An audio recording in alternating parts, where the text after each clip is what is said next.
I can hear that.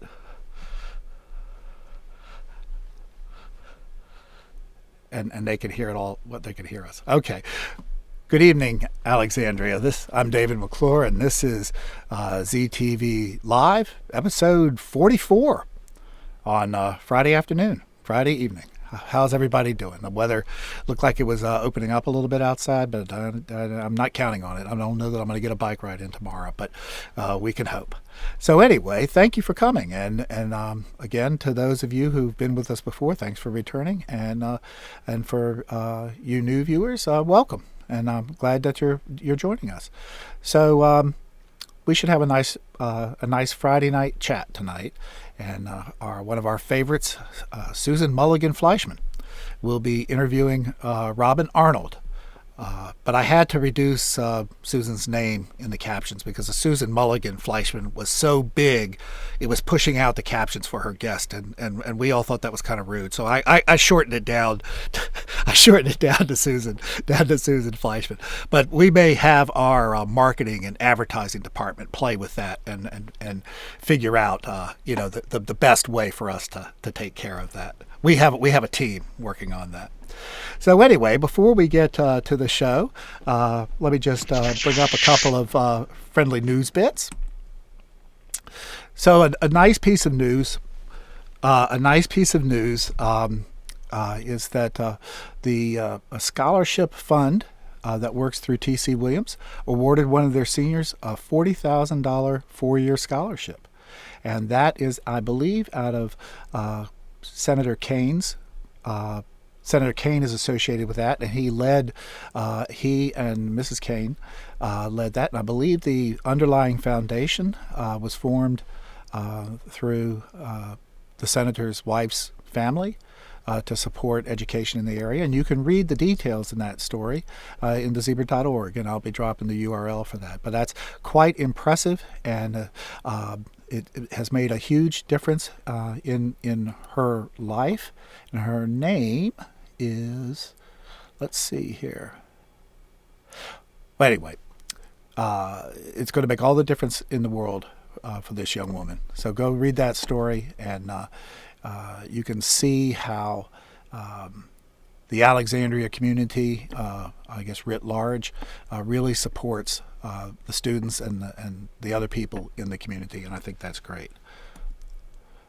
So in another very interesting local bit of news, a father and daughter from Alexandria took an idea that the father came up with at home to help his wife keep track of her tools in the garden, and they ended up taking what I guess started as a cardboard and tape arrangement and actually turned it into a potential business product and took it on Shark Tank and made a pretty successful pitch. And I believe that they are going to be on ABC. They're going to be on the TV this evening. Oh yes, on ABC at 8 p.m. They are going to be on television, I guess, pitching their product. And our publisher and owner, Mary Wadlin, wanted me to point out that she actually has ordered the product. It hasn't arrived yet, but that should be a very interesting thing. And we wish them the greatest amount of success. And on a personal level, I'll root for anybody who can make things out of cardboard and tape, because that's how I like to roll. Okay.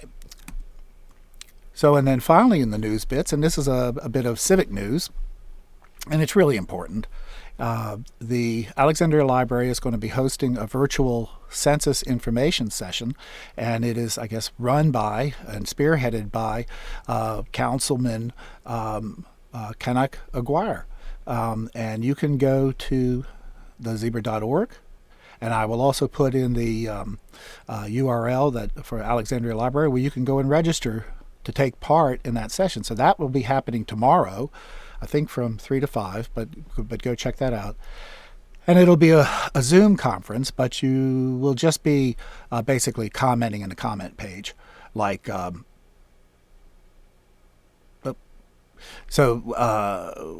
sorry, I just had a message come in here.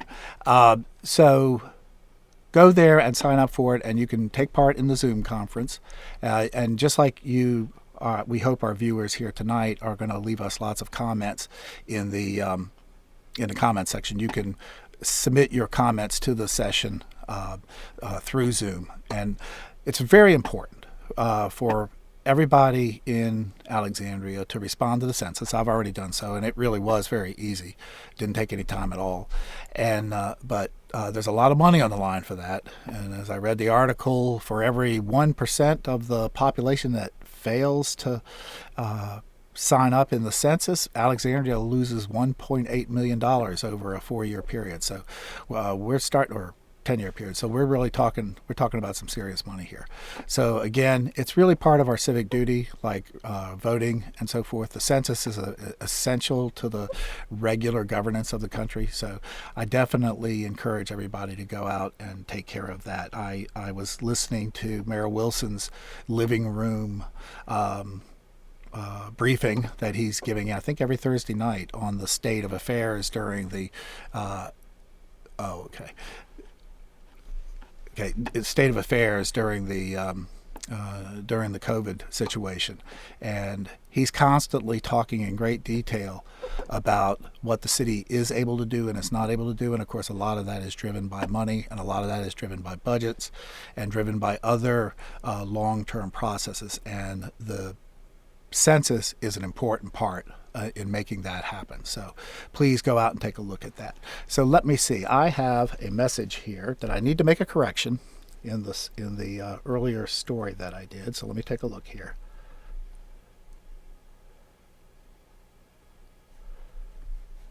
Okay. Well, I'll cover that at the end, and then we'll set that straight. So anyway, what I'd like to do now is to go on and introduce our guest tonight. And again, as I say, it's going to be Susan Fleischman, who's going to be interviewing Robin Arnold, who is with McEnearney Associates. So I'm sure that they have a lot to talk about with the impact of the current situation on the real estate market. And again, I'll refer to Mayor Wilson's regular Thursday chat last night, and he was talking about what's likely to be a big impact in the budgeting process with the impact of the COVID crisis on real estate valuation. So perhaps Robin will be able to speak to that tonight. So with that, I am going to make sure this time that their mic is unmuted, and I am going to move on to them. So Susan, you are on. Well, terrific. Thank you so much, David. And hello, everybody. Welcome to ZTV Live. Hello, Robin. Thank you so much for coming on ZTV Live. My good friend, Robin Arnold from McEnearney and Associates. Robin and I have known each other for many years now. And when we think about what to put on ZTV Live, we try to come up with topics that are of interest to our viewers and our readers. And certainly one of those areas is real estate. And so we are going to talk a little bit tonight about how the pandemic is affecting the real estate world. And no one I know of better to talk with me about that than my friend Robin Arnold. So Robin, hello, and welcome to the show. Thank you very much. Thank you for having me. I really appreciate it. Sure. It's our pleasure, honestly. So let's just right off the bat, let's ask you the big question: how has the pandemic affected the real estate market and the way you guys do business? Well, real estate, like any other business or family who's going through this pandemic, where we're getting information kind of in dribs and drabs and reacting to what we get in any day. It's been like riding a roller coaster. But there are a lot of, the real estate industry has been very nimble in responding to this. And one of the biggest things is going digital and virtual. Meetings are being done on Zoom. Our company-wide meeting had 270 people attending, which is really an interesting way to meet, and something that I think is going to continue. You couldn't get 270 people in a room easily at the same time. But 270 people in the Zoom meeting? In the Zoom meeting on that day. It was company-wide. So we have a pretty big footprint, all the way out to Leesburg and offices in DC. Yes, and oh, absolutely. Well. McEnearney is one of the biggest agents in the area. So even Prince William. So that's something that I think we're doing in business, and webinars for education to get us up to speed with the digital marketing that we're going to have to do. If we're on lockdown, we're not going to be able to go and present like we used to. And I love it, actually, because I think that people have gotten so used to texting and email, and then we lose the voice, the contact, the eye contact that's so important in a negotiation, but in general and personally, it just makes a big difference. So I'm looking forward to doing more of that, and kind of surprised that we haven't done more of it before now. So yeah, I think we've had all this technology available to us, but we didn't need to use it. And now we do. So as far as, there we go with the virtual showings and virtual live open houses, which have been very well received. And we, I know of agents who've had, hundreds of people viewing their open houses. And then if you're doing it live, it can be interactive, which is a lot of fun too. And again, it's a learning curve. There was one agent who was getting ready to do her, live open, and her notes flew out of her hand in the wind. And, and that just kind of brings the personal aspect back to it, which I think is important. And as far as physical showings, that depends on the owners. Some people feel comfortable with that. They don't want, we're not going to have looky-loos just coming in to see like you would an open house. We as a company aren't doing any physical open houses. Some companies are doing that, but in light of the times, we as a company have decided not to do that. Some people are doing an open house on the traditional Sunday hours by appointment. So the agent will be there, and then they have an appointment, and it's masks and gloves, and sometimes even booties if that's what the owner wants. Right. But I mean, it is a little bit easier to keep your distance and, one family at a time seeing a house, then you can still follow the rules as set by the governor and still be able to show a house. But it is safer to just do it virtually, obviously. Well, also, they've limited the number of people. So you're not bringing the whole family. Yeah. It's just that's the principals. The kids aren't coming in. And there are even contracts that are being written sight unseen with an addendum, a contingency until they can get in and actually physically see the property. And so when things do go under contract, people still want home inspections.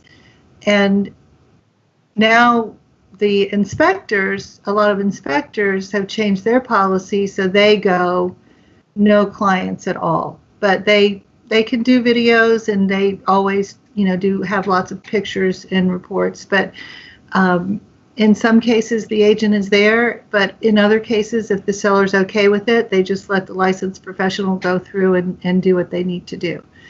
So, and that's an important thing, especially if someone hasn't even seen the property. Sure. And there, people have bought properties sight unseen for years because of, the great photos that we've had. And a lot of military people do that. They'll have their realtor or a friend or family member go look at the house. So that's been going on for a while, but it's certainly ramped up now. And then another thing that's significant is we have a COVID-19 addendum, which is designed to protect both parties.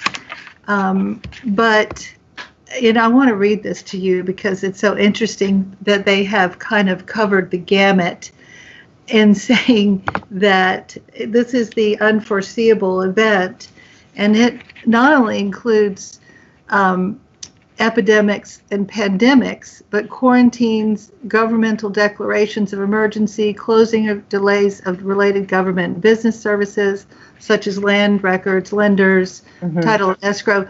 Then they threw in strikes, riot, wars, and acts of God. So they just have it covered, right? That's a CYA clause if I ever heard one. Indeed. So, that's the first paragraph.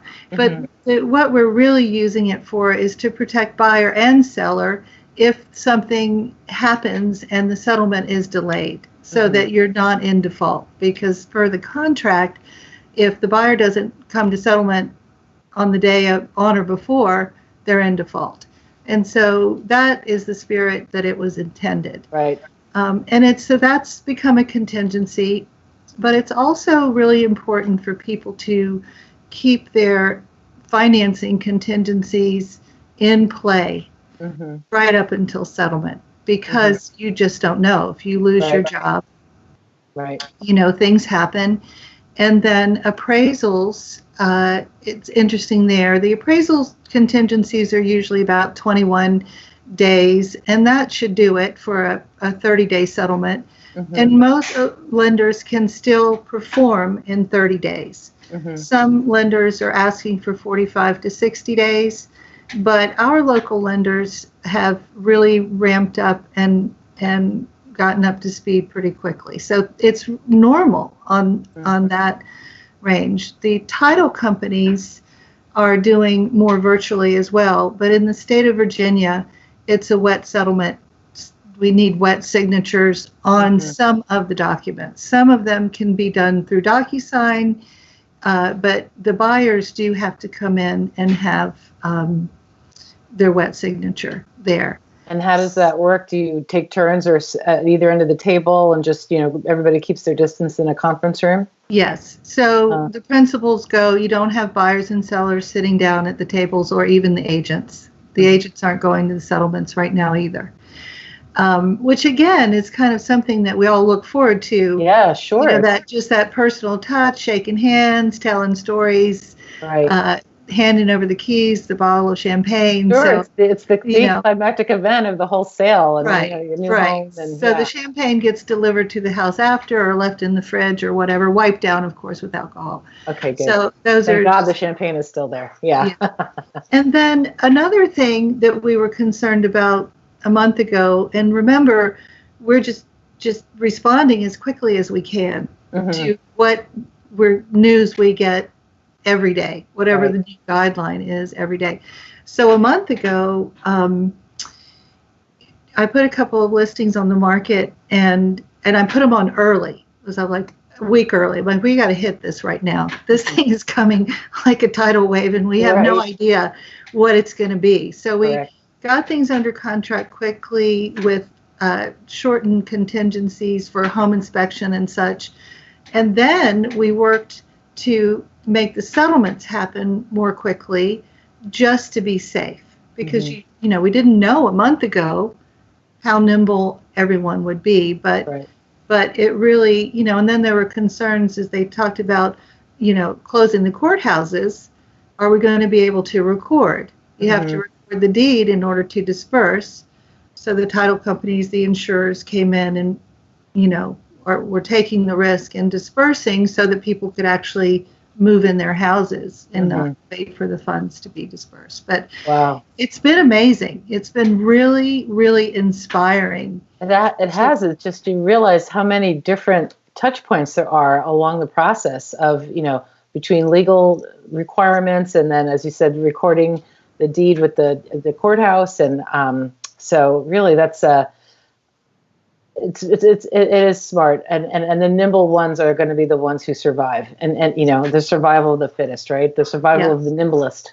We could call it now. And that sadly is true in every industry and in the world right now. Yeah. It's been pretty amazing. And then, as far as our market goes, of course showings are down. Of course they are. I mean, we were down at our company meeting. We were down in general about 37% from this time last year. McEnearney's numbers were just 27%, which is great. But It's kind of funny to even compare it to a normal year because it's so abnormal. What you know, this situation is unprecedented. So it is. But I guess they have to compare it to something. So. Well, true. And then when you're doing year over year, there are other things like we're comparing, you know, a week in April when it was spring break, it was Easter. So those numbers are, you know, when you're doing statistics, it's not exact, you know, it's whatever parameters you put in and compare. You try to get, you know, as close as you can. And every property is different, and the timing and people's desires, you know. Some folks have gotten caught in the last month or so by coming out of the gate with their pricing too aggressive. So it doesn't, you know, we still have some competitive bids. There was a, you know, home recently in Holland Hall, and they got 4 bids, and they sent the inspectors in to do a pre-inspection, which is what has been happening, and it escalated. So that is not as common, but if you have that property, those properties that I had multiple bids on them as well, and the you know, the purchaser we chose in one was because they were here, they weren't, you know, there's so many factors that go in. It might not be the highest price. It's all things considered. Yeah. So, but the showings are down, but are sales kind of holding steady, or you know, a year compared to last year? You know, it's not keeping up with. I mean, in some areas it is keeping up. You know, in the city of Alexandria and Arlington, you know, of course, they're, you know, the hub. And you're also looking at a demographic that, you know, double incomes that can afford, you know, there's that segment of people who need to move. They want to get out of their rentals. It's time to invest. They want to take advantage of the interest rates, which are phenomenal, the lowest ever. Lowest ever in history. You know, if you can get a conforming loan, and that's up to, you know, 410, 400 in the very, very low threes. But even when you get up to the non-conforming, which is up to 765 and change, you're still in the low threes. And jumbo, which is above the 765, you can still get, you know, just below 4 or just above. Now, having said that, it all depends on your credit scores and your income and all of that. But that kind of segues into some of the tightening that we've had, because the Federal Reserve has had to come in and pick up these mortgage-backed securities because investors are skittish, obviously. So the Reserve has come in and picked that up to keep the economy going, and will continue to do so. There's still investors out there, but that's another one of these factors. We're coming off of a big stock market scare, so that kind of led into this. And now we have, what was the number? Some 20 to 30 million people unemployed? Unemployed, yeah. So there's a big concern about default, and consequently, things like your reserves, you know, you're going to have more money in reserves to show the bank that you can pay for the next. It's still 2 months right now, but we anticipate that it might be, you know, you need to have more reserves. And your credit scores, 640 is still acceptable for Fannie Mae and Freddie Mac, but in the higher price ranges, of course, they're looking into the 7s. And your rate and your terms are going to be determined by all of those factors. It's a case-by-case situation with lenders. And then the automatic underwriting guidelines are just tightening up, and it's we may see more tightening up. But the good news, yay, Alexandria good news, is there's money, you know, and in this area, people are well qualified. You know, this market is and will continue to be resilient because we're the Metro DC area. We have the government, we have cybersecurity, we have technology, we have the life sciences here, and NIH and all of that. So I was listening to a webinar, and this was commercial agents, developers actually, and they were comparing this market to after 9/11 and after 2008. And we are not recession proof, but you really couldn't be in a better place going through this for a sustainable market. Yeah. We've had to make adjustments, but we've made them and will continue. Oh, that's good. And that should be reassuring to everybody that lives around here. Because no matter what is going on, people have needs to, as you said, if you've been renting for a while, everybody needs to buy and sell houses still. That kind of hasn't changed in all of this. Right. Whether it's a new job change or, you've been renting for a while and you want to buy, or it's time to downsize. So it doesn't. Do you think would it affect? What would you tell somebody who would say, is now a good time for me to sell my house? We were thinking about putting our house on the market. Should we wait, or how would you advise somebody? Well, I would. It's going to be a case by case situation. Like I have some people who are planning to go on in the spring, but they decided to wait and maybe go in the coming soon status, just kind of get it out there. But it's difficult if you have little kids at home and you're trying to homeschool and basically and working at home. So there again, it's a case by case with families. Right. I think that there's a lot of pent up demand. So if you decide to wait a little bit until the stay at home orders are lifted, it's not going to hurt you. But I would advise, just like any market, even in the height of the market, if you overprice it, you're shooting yourself in the foot. Right. So if you have a need, you have identified a house you want to buy, and your house is ready. The other thing we're doing is more, the photos have always been important, and the interactive floor plans. But what we're going to see more of are the virtual tours, which agents have done, but it has not been as widely used as it will be. And again, it's a great technology. You can get the 3D virtual tours and the the layered.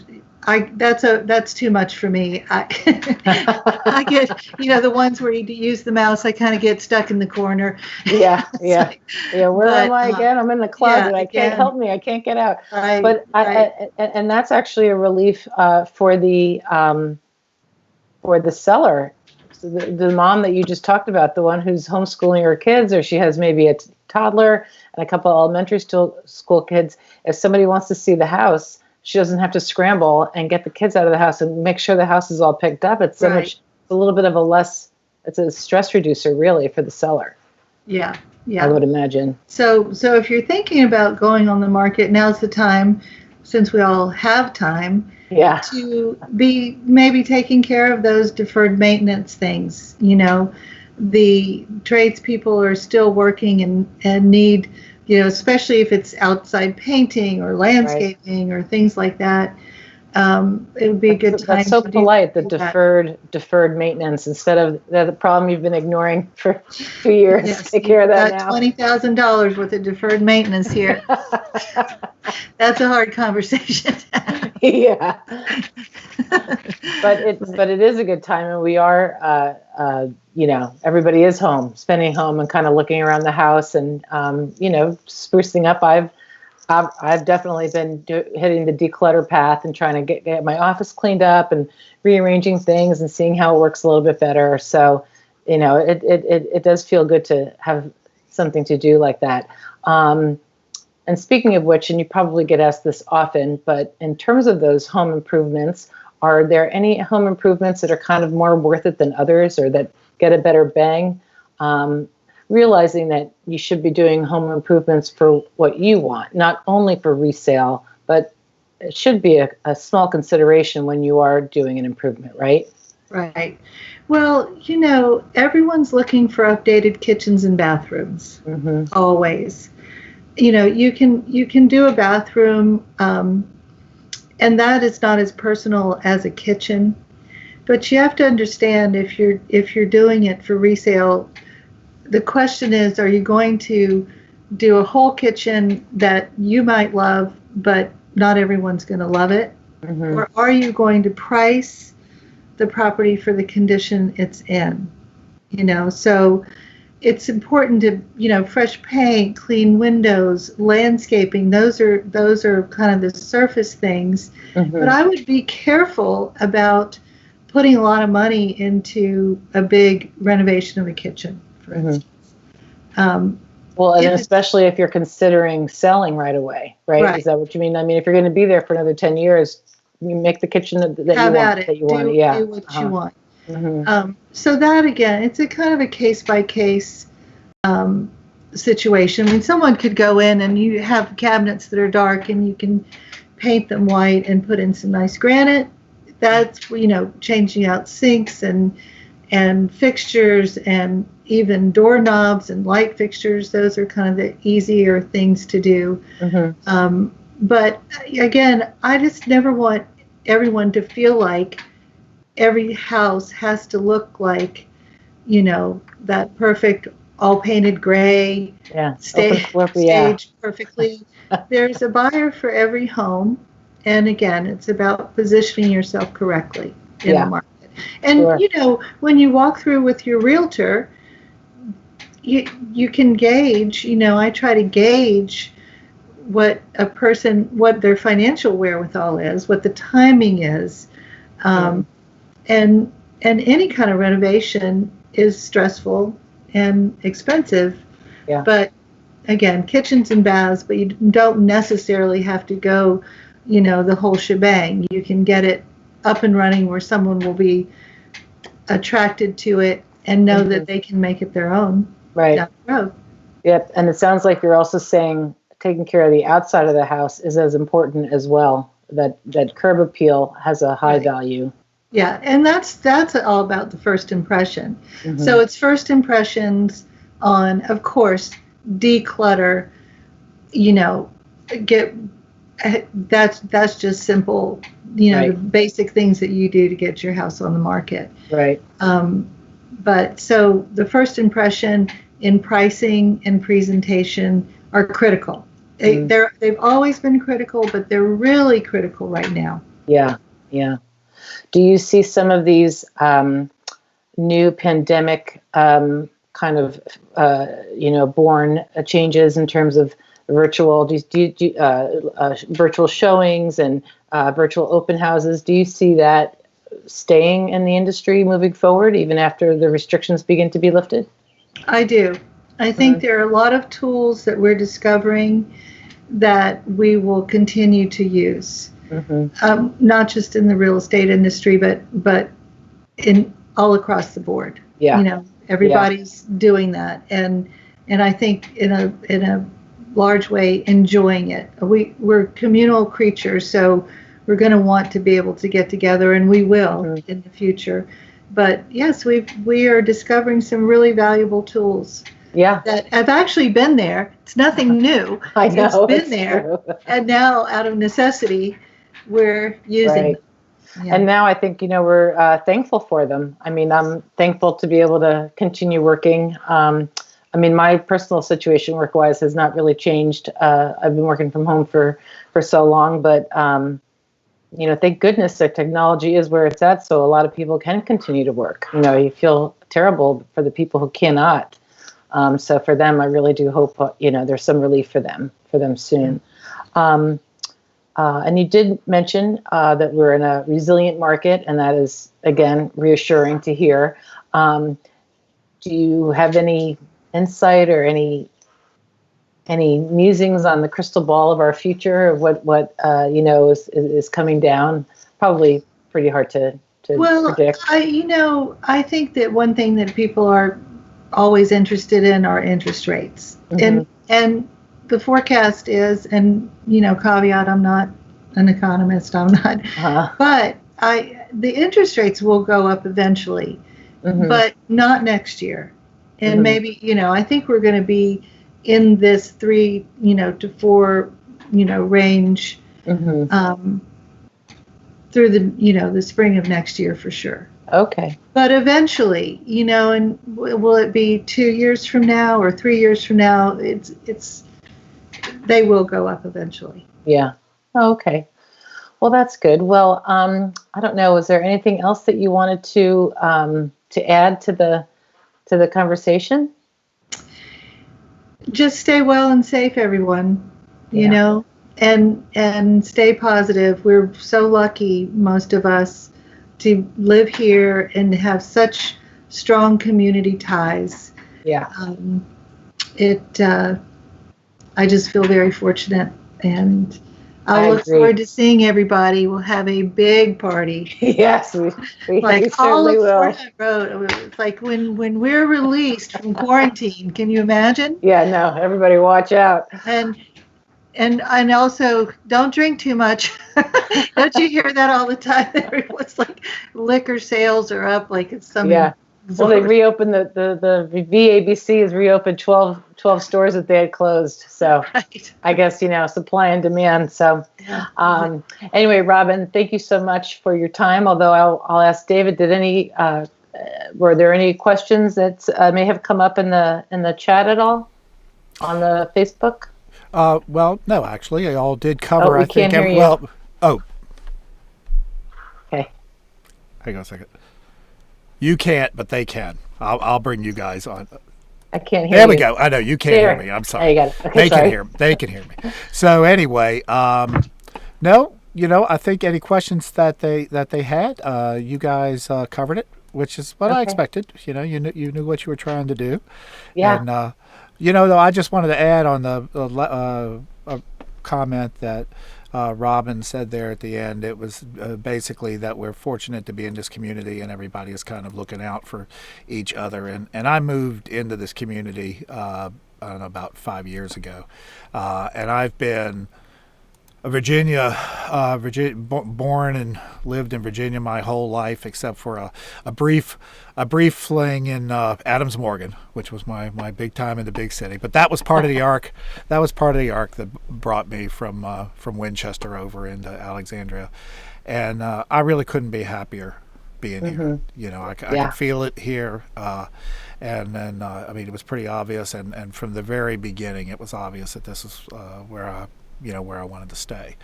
So I just want to reiterate that. And I'm good.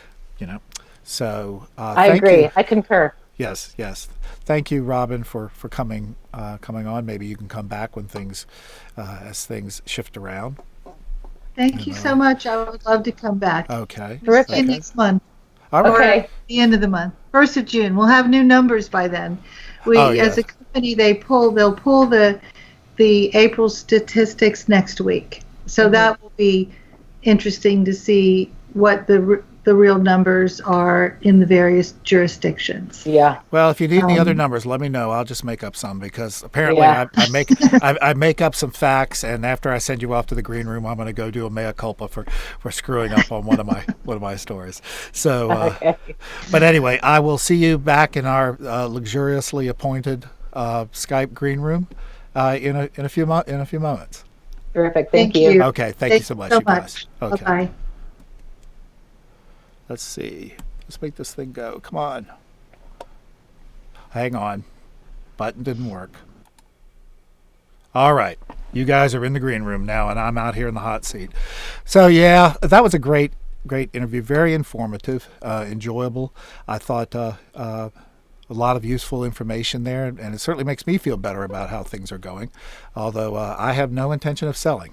Maybe if I go buy a lottery ticket and win, I might try to move to some other place in Alexandria. But I have no intention whatsoever of moving out, neither out of Alexandria or out of Virginia. And so that leads me to wanting to make my apologies for getting my facts crisscrossed with the story about the Scholarship Fund of Alexandria rather, and the history behind that. I've lived in Virginia my whole life, as I say, except for a brief 2-year stint in Alexandria, which was a fun thing. But I must say that I mean this sincerely, that the senators that we have, Senator Warner and Senator Kane, and I've been here my whole life. I've seen them go through their various positions, and I have a little trouble telling them apart because they're just both solid men, and solid senators representing this state. And I will admit I'm a little dim sometimes, and I just kind of got them confused. Be assured that the article in the Zebra, as they always are, was completely factual and correct. And so anyway, my apologies again for getting those crossed up. Thank you very much to the contribution of Senator Mark Warner to that selection, and probably even more, I guess, to his wife's family for creating the Scholarship Fund of Alexandria. And I know Fazia Muhammad is tremendously grateful, and I would imagine that this is going to be a turning point in her life going forward. And I think everybody who supports the Scholarship Fund can be proud of how that goes. So with that, I will say, as we usually do, try to be the good news in someone's life.